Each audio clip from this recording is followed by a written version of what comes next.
Di tengah gemerlap dan dinamika Jakarta, terdapat cerita-cerita inspiratif yang seringkali tidak terdengar di bulan Ramadan ini. Kita menyelami kisah kaum disabilitas yang dengan kekuatan dan semangatnya memperkaya tapestri budaya ibu kota.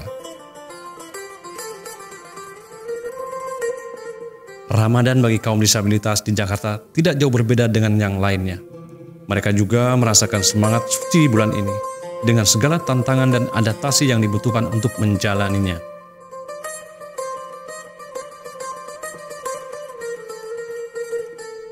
Alhamdulillah, untuk menjalankan ibadah puasa saya di bulan suci Ramadan ini sehari-hari dengan keluarga, dengan anak dan istri. Selama Ramadan saya paling kalau siang ini saya ngurusin ternak ayam, kalau malam sekitar jam 9 saya parkir di atas di dekat JPO di salah satu warung makan Sop Anen, yaitu buat sedikitnya buat tambahan keluarga, buat jajan anak juga.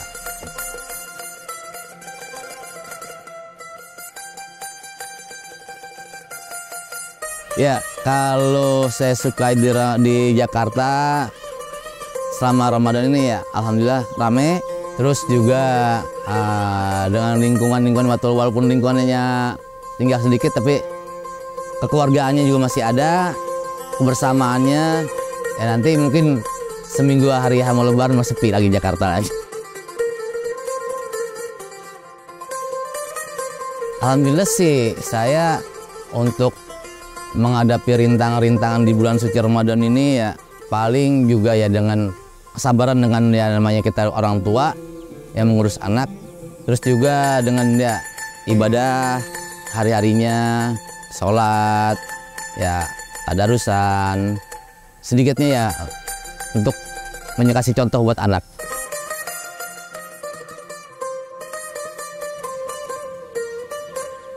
Terus terang saya, kesan saya, kenangan saya di bulan suci Ramadan tahun kemarin itu sangat berkesan bagi saya karena saya begini, ya saya kadang-kadang menangis dari diri saya mengumpulkan sedikitnya dari hasil jerih payah saya parkir, saya bisa membagi rezeki dengan orang-orang di sekitar saya, dengan warga setempat. Alhamdulillah saya dari orang mungkin saya selalu dibagi, saya dengan tahun kemarin itu saya bisa membagi dengan orang-orang yang lebih dari saya.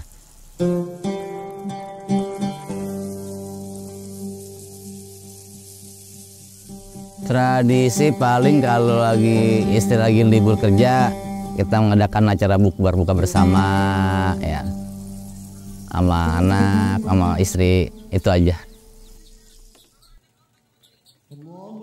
Alhamdulillahirabbil alamin.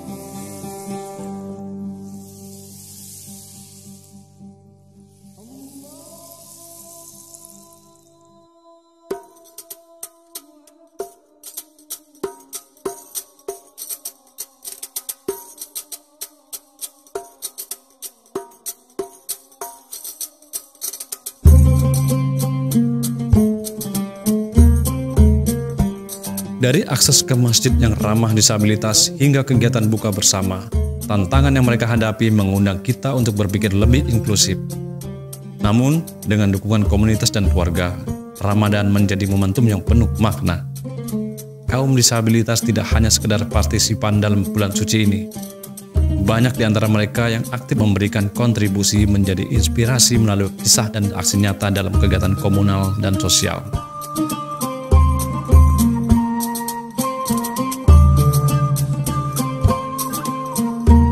Alhamdulillah dukungan dari masyarakat setempat, dari teman-teman, kerabat-kerabat dekat masih semangat saya untuk ayo jangan menyerah dengan keadaan begini, ayo semangat mendukung saya untuk berjuang ya lebih depannya lagi.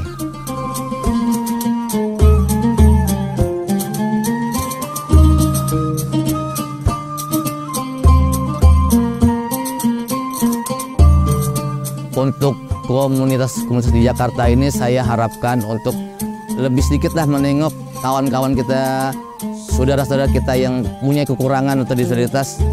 Tolonglah, yuk kita kasih semangat, yuk kita sisihkan rezeki kita untuk memberikan dia rezeki buat ngasih motivasi dia untuk kedepannya. Pesan dan kesan untuk orang-orang yang di luar sana, apalagi yang orang yang punya kekurangan lebih dari saya, ya untuk semangat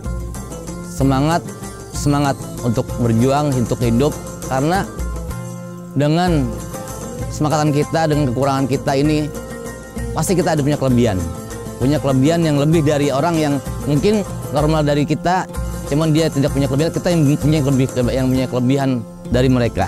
Jadi untuk saran saya, jangan putus asa, terus kita semangat untuk menjalani kehidupan ini.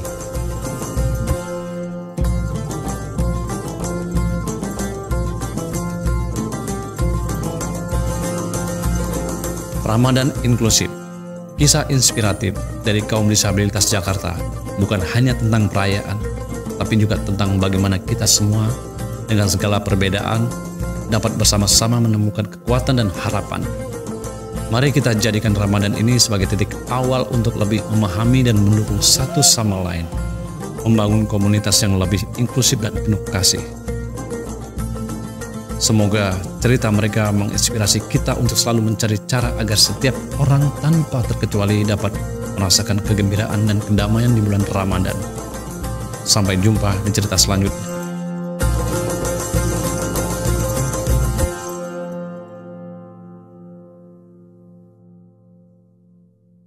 Sobat BKN dimanapun Anda berada, kali ini saya pernah mendapatkan pertanyaan tentang kaum difabel yang menjalankan ibadah puasa. Sebetulnya tidak ada perbedaan antara kaum difabel dengan yang tidak difabel dalam menjalankan ibadah puasa. Katakan mereka yang tunarungu atau matanya tidak bisa melihat dan lain sebagainya, ketika menjalankan puasa ya sama saja dengan kita yang tidak mengalami kekurangan itu, tidak difabel. Jadi sama, dan tentu kalau menyangkut difabilitasnya itu memang itu bagian dari ujian yang Allah berikan kepada orang-orang tertentu. Nah, mereka yang berada dalam kaum difabel itu semangat menjalankan ibadah puasanya, kemudian juga tidak kalah dengan yang tidak difabel. Tentu mereka itu akan mendapatkan perhatian lebih besar dari Allah Subhanahu wa Ta'ala, karena perjuangan hidup mereka tentu lebih berat dari kita-kita yang tidak difabel. Mereka mungkin tidak bisa mendengar seperti kita, tidak bisa melihat, atau bagian tubuhnya ada yang tidak berfungsi seperti biasanya. Tapi ketika mereka berusaha menjalankan ibadah puasa dengan baik, maka pahala mereka tentu jauh lebih besar dibanding kita-kita yang tidak difabel. Karena setiap tantangan ketika kita menjalankan perintah Allah itu, maka akan mendatangkan pahala yang besar.